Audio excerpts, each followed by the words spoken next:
This is one-on-one session with the Forum IAS founder and director Ayush Sinha. In this session, students are asked questions to test their preparedness for the personality test. One-on-one sessions are not mock panel sessions.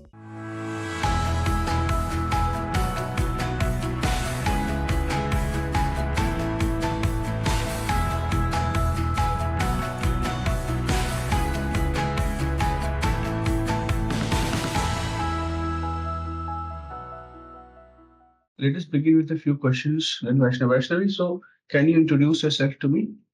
Sir, I'm Vaishnavi Paul. I come from Gonda, Uttar Pradesh. I've completed my schooling from Gonda, and then after I came to Delhi for my graduation from Sriram College of Commerce. I've graduated in economics honors. Then after I've been preparing for civil services examination. Recently, I've also joined Masters in Economics from Jawaharlal Nehru University. As a person, I am a very inquisitive person who likes to constantly learn and improvise. So Vaishnavi, what are green bonds? So green bonds are debt instruments whose proceeds are generally supposed to be used for environment-friendly infrastructure creation or any green activity. Vaishnavi, what is a unicorn? A unicorn is a startup whose business valuation have crossed $1 billion US marks. This business valuation, where is it in the market? Is it in the Bombay Stock Exchange, the Nasdaq? Where is the valuation of $1 billion coming from? Sir, the valuation in its own country. So this is what I'm aware of. I'm not aware of the formal classification, but what I know is that the valuation in the market of the existing country of the startup, that is where its market valuation is counted. Basically, unicorn will be a privately held. All right, it's a privately held company whose valuation has crossed $1 billion. That is why when they are listed in the stock exchange, there is an erosion of values. Right. Wonderful.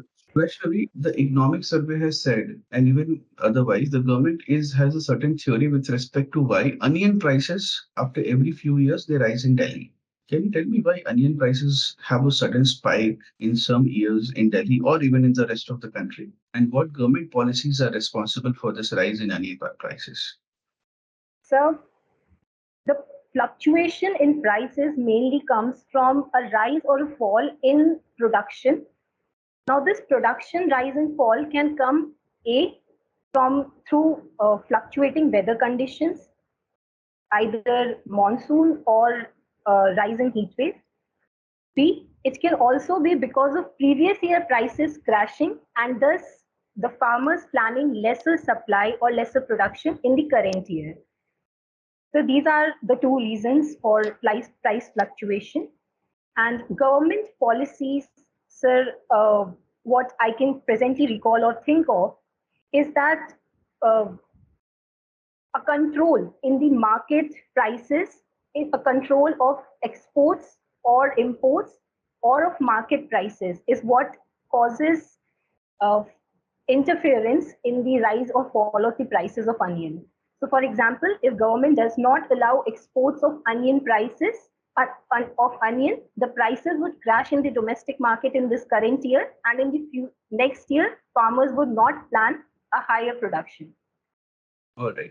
So Vaishnavi, there is another reason apart from what you have said is so there you are very right that it is with respect to demand supply gaps. A very common way to fight this challenge is storing onions. Otherwise, the demand supply gap it becomes as a huge insulation any sort of spikes. Prices falling too low or prices falling going too high. Yeah. So my question here is, what government policy or what problem is there with respect to this aspect, and what government policy is responsible for it? So, in terms of storage, we do lack a lot of cold storage chains, and we also do not have technology usage for longer shelf life of onions, and thus even if stored in a poor condition, they go bad. The government policy, what I can recall or think of presently is that there is not a good amount of push for creation of warehouses and formalization of existing warehouses. Sir, I'm sorry, apart from this, I need to read more on the topic. So Vaishnavi here, this question has been asked just about last week, all right, to one of foundation students, and she's studying in London and she just came for the interview, right? So in this question, see, the problem here is that the government has Essential Services Maintenance Act, Essential Commodities Act. So economic survey, पिछले 2 साल का agriculture chapter you studied, last 2 years economic survey. So the government's position is that why prices, the natural logic is that if onion prices there is surplus production, somebody will store it in a warehouse and then sell it when the prices go down. And slowly when the prices go up, he will slowly release it. That will stabilize the prices. And if the onion prices go too high, then what will happen? More and more people will start storing and creating warehouses so as to benefit from this. And therefore they will ensure that since more and more people will be there, the prices will automatically moderate. The invisible hand of the market or competition will ensure that there are just too many people storing onions, and therefore, when the prices rise, they are selling it in small tranches to moderate the prices. But the government says, economic survey says that this is not happening because we have Essential Commodities Act in place. And therefore, if at all somebody has a legitimate warehousing business, and let's say onion prices rise high, and the district collector or the government, it announces that now onion is an essential commodity and nobody should have more than 20 kgs of it or 10 kgs of it. Suddenly, this legitimate business becomes hoarding. They are not treated, and an inspector will drop by. He will either demand for a bribe or he will mark you as a label you as a hoarder, whereas it is your primary business. So, therefore, this is the reason why the government said that what we need is removing the Essential Commodities Act so that more and more warehouses open up. The government does not need to push for opening of warehouses. The government simply needs to liberalize. Government needs to leave the markets. They will automatically create warehouses in rural areas where there is no other business opportunity. But this does not let warehouses be created. Why? Because the warehouse owner knows that once Essential Commodities Act comes in place, the inspector will come and seal my warehouse, saying that hoarding has been there and I'll be in the newspaper and I'm a respectable man or a trader and I'll be out there. So therefore, the Essential Commodities Act has to be. That is why the Essential Commodities Act was repealed through the farm laws that we brought. Vaishnavi, the government has minimum support price for certain crops, and a lot of policymakers say that minimum support price distorts the market and therefore it should go. And of course, not immediately. What is the challenge with MSP? What are the ill things? What are the negative things that are happening because of this MSP regime? So the first thing is the distortion of markets, as you pointed out, that in fact, as cereal consumption is falling, even then, because of MSP on certain cereals, cereal production is rising. Second thing is that it has resulted in very loop-sided production of crops in areas of lower water, lower rainfall. In areas of lower rainfall as well, water-guzzling crops like rice is grown. Example in Punjab. Thirdly, it has resulted in overflowing godowns with Food Corporation of India, which it is not uh, effectively being able to manage. Fourth problem is that it has resulted in going down of production of horticulture crops, high value crops, or even millets. So, sir, these are a few problems, and it has also resulted in nutritional deficiency because of going down of these non-cereal crops. All right. So here, Vaishnavi, what has happened is MSP. Have we discussed this question in detail in the last session we had? No, sir. अच्छा, I'll give you some insights because you are from economy, so this sector, agriculture sector, is important for you. देखो, after independence, we had a food shortage, rice and wheat. We did have some millets, but millets technically do not have, they are coarse grains. They're good enough for animal feed, they're good enough for humans. But back then, we did not have an obesity problem. We had a hunger problem. So millets are not nutritious. Today, exactly why we try to have millets is because they are not having a lot of carbs. Yeah. Their energy density is very high. So today we have an obesity problem, which is why we say that millets are superfood. All right, they have the micronutrients and everything, but they don't have carbs. And this was the reason that people, even if they eat a lot of millets, they will not have that much energy. And if there is food, less food is there. Let's say one muthi of millets are there versus one muthi of rice. That rice will give him enough energy for 2 days, but that millets will give him enough energy for only 1/3 of the day. And so what is the solution? The solution is you move them to high density, finer grains such as rice and wheat. Norman Borlaug in the West and in India, MS Swaminathan, what they did was they worked to create high yield varieties, rice and wheat. So the stem size was long. They did experiments, they did genetic modifications, and they brought down the stem size, leading to dwarf varieties of rice and wheat, where all the energy that the plant has in growing a tall stem, that energy will be concentrated in the seed. All right. So now you have one muthi of rice is 45 is like having as much calories as three muttis of rice, which was before the Green Revolution era. So now, what is the government thinking? The government is thinking that even if I distribute one mutti of rice and everybody has it, then daily calorie value will be met, and therefore there will be no hunger in the country. That was the government's thinking. Okay. Now the government needs people to cultivate, do agriculture. But the problem is that so government gave the call for Jai Jawan Jai Kisan, particularly Lal Bahadur Shastri. That was the time when Green Revolution was initiated. So what happened is that at first we thought that in traditional rice cultivating areas such as Bengal, such as Bihar, Eastern UP, all right, which are river fed and rain fed, there with high population and agriculture as the mainstay. You know?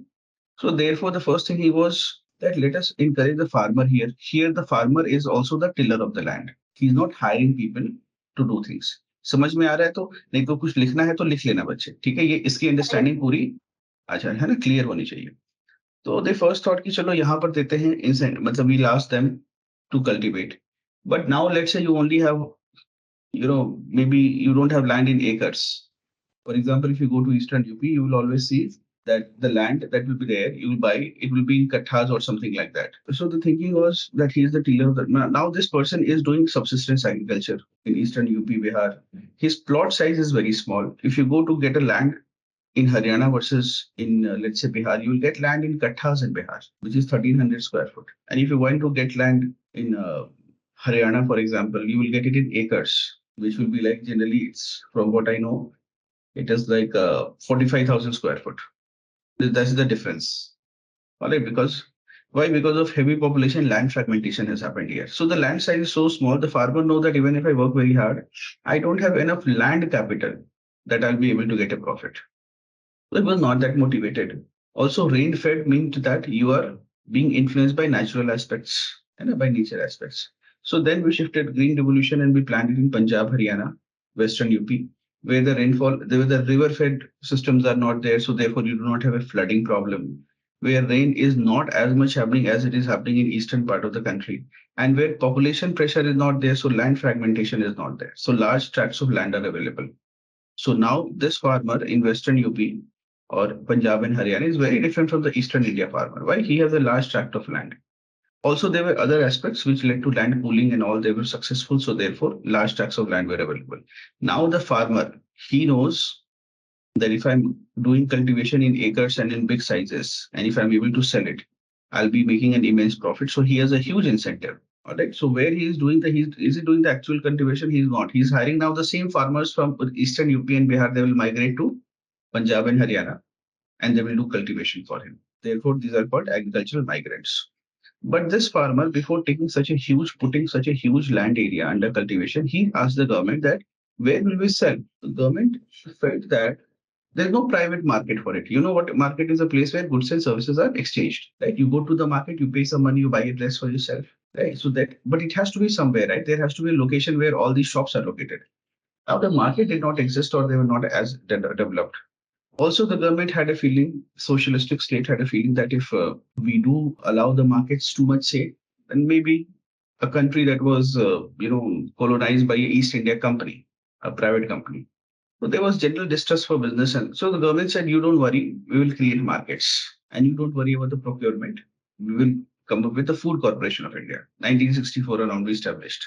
We say, you don't worry, if you are producing extra, don't worry, we will buy it. So Food Corporation of India with warehouses would buy the food produce. So now that was the situation. And now we focused on rice and wheat, major cereals. And if you remember, if you have read on poverty, you remember that earlier measures of poverty were based on calorific value. Do you remember this? Huh? So we thought कि calories हम बस दे देते हैं इसको इतने में हमारा poverty elimination हो जाएगा. At least nobody will die of hunger. We did have a hunger death phase. So have we discussed this in the previous session by any chance? MSc Yes. or This whole the food policy whole story we have not. Sir. Okay. Okay. So by 2010, what happened is that our godowns were full. The world has changed. India had enough money also, including forex reserve. World trade routes were also very well developed. That today, if you have a food crisis, you can immediately get a trader to import it from South America and give you food. Okay, so you are not currently that worried. If your local shopkeeper is selling you something for a very high price, Vaishnavi has the option of Amazon, Flipkart, and Myntra to order it. Somebody will supply. So she's not afraid of the. Do you see? Because things are so well connected. So now in the Supreme Court, case was gone that why Food Corporation of India is not having storage facility and therefore food grain is rotting in the open. The Supreme Court asked the Prime Minister, the government, that why it is happening, and therefore said that if you don't have storage space, then why don't you just give it away for free? Okay, it was the UPA government. The UPA government was committed to food security, so they had brought the National Food Security Act. And जिसमें 2 रुपए 3 रुपए 4 रुपए में food grains मिलते हैं. You are aware of this, है ना through the PDF system. ठीक है. इसमें एक चीज और है बच्चे. By this time, remember there are 3 components of food security. What are the 3 components? So, availability, affordability, and accessibility of food, nutritious food at all the time to all the sections of the society. Yes, yes. So we have been able to. So the government said that we have enough food available and we don't foresee a challenge, and therefore our godowns are full. We don't have storage capacity, and there's no incentive or reason to store these food grains because we already have enough. And it is not like if we reduce the price, then people will start eating more rice and wheat. That is not the problem. That is not the issue. You will consume more rice and wheat when it is processed in some form like pizza, isn't it? Then people will consume. Food processing will happen, so consume. But the same rice, nobody is going to consume more. So the government also opposed giving it away for. So the government came out very clearly that we have enough amount of food. There is no food security problem for regular days. Food Corporation of India is overflowing. And now technically the big problem, then the Supreme Court asked, then why you are asking farmers to grow rice and wheat? The government said, we are not asking. They are growing because they think that they will get MSP. We are not even procuring. MSP is not matched by actual procurement. But what happens is farmer thinks that that news itself distorts the market.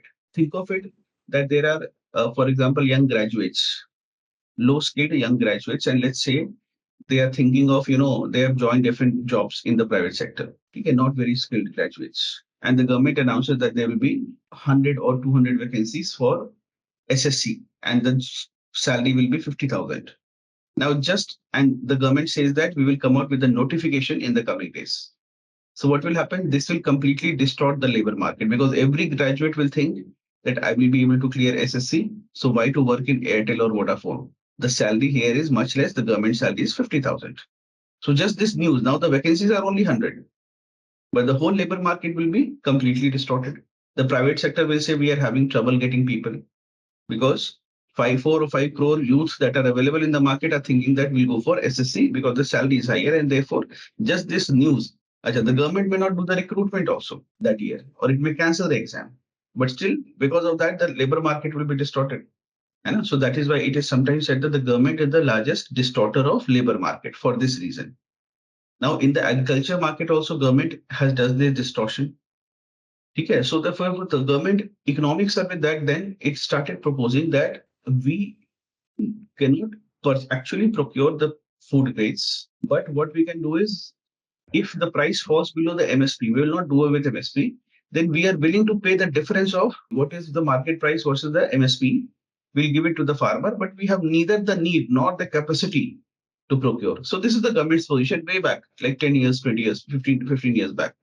We are not a poor country. Another thing was there, as I said, that if we have a food crisis, the world is so well connected that we can get it from any country. Our economic might has also increased. Our diplomatic relations have also improved. The world is overall also going through a place where there is surplus production of food grains, more or less, barring few incidents such as wildfires or wheat rust or Russia-Ukraine conflict. Okay? So now, currently, the government's position is that 2-3 challenges were there in the agriculture sector, Vaishnavi. Okay, one was that prices of certain commodities were rising. So the government felt that the best way to fight it was repealing Essential Commodities Act. Just because the market knows that the government can The minute price will rise, the government can declare a commodity as essential commodity, which means nobody will store it for fear. Second challenge was that farmer, what is happening is that every farmer in the country is going rice and wheat, asking the government to procure. But what is happening is that there are other things, for example, soybean, right? Or for example, palm oil. So nobody's growing these things. They are not growing because there is no MSP for it. No, what is happening is in India that there is some crops which there no need, everybody is growing. And there are some things which there is a need. Delhi people are eating and UP people are eating soya chap. So you need soybean. All right. So you ask an Indian trader that why don't you get it from the farmer? He said, I will not take that headache. I will get it from South America, soybean, and I'll supply it. Why? Because in India, he says that I will ask the farmer, he will not believe me. And I promise him of contract. Contract farming is not allowed in several parts. So government said that let me allow contract farming. You do a contract of soybean. So technically market is wanting something, but the producer, that is the farmer, is not doing it because they are fixated with the government. That government will do something for us. Okay, so therefore, when the food farm laws were brought, one of the elements was also, while there was no talk of MSP, the contract farming clause was brought so that the farmer is directly connected to the market. So what is happening right now is that if soybeans are needed, they will come from South America. Refined oil is needed, it will coming from Indonesia. But Indian farmer is not getting it. Indian trader is not buying from Indian farmers. Why? Because Indian farmer is not willing to produce it, and there is no provision of contract farming. तो कुल मिला के अच्छा ये story है हमारी. ठीक है? And with food security, we have solved the availability problem. We have enough food. We also have solved the accessibility problem. During the COVID, we did not have any hunger death. Did we have hunger death during COVID, Vaishnavi? Hunger No, deaths sir. हुए In थे? fact, नहीं थे. no, sir. हाँ. In fact, I must say that we pulled people out of extreme poverty because of the free food grain distribution programs. So I would not agree to the point that we pulled people out of poverty, but yes, the free food program saved our life, saved us basically. It rescued us in the villages. So the third problem is the affordability. So food grains, are they expensive? Are they affordability problem? Have we solved it or we have not solved it, personally, according to you? So, through NFSA, the National Food Security Act, we do have a wider coverage of the cereal crops and also some extra food grains or food products in certain states because some states can customize it according to their own problem. However, we do see a very high food inflation for every other products, including vegetables, fruits, oil, and so on. So we have not completely solved it. So Vaishnavi, why do you want to join the civil services? So, growing up in a district in eastern Uttar Pradesh, I have been reading in newspapers about how the district magistrates or the SPs they touched lives of millions of people. So this idea of using whatever resources I have or whatever I can become to do something that is bigger than myself or to touch a lot of lives, this inspired me right from the childhood. And second is that personal growth gives me a lot of satisfaction. So the amount of growth, not just in terms of knowledge system, but also in terms of value system that civil services offers, inspires me and motivates me to work as a civil servant. This is fair enough, Vaishnavi.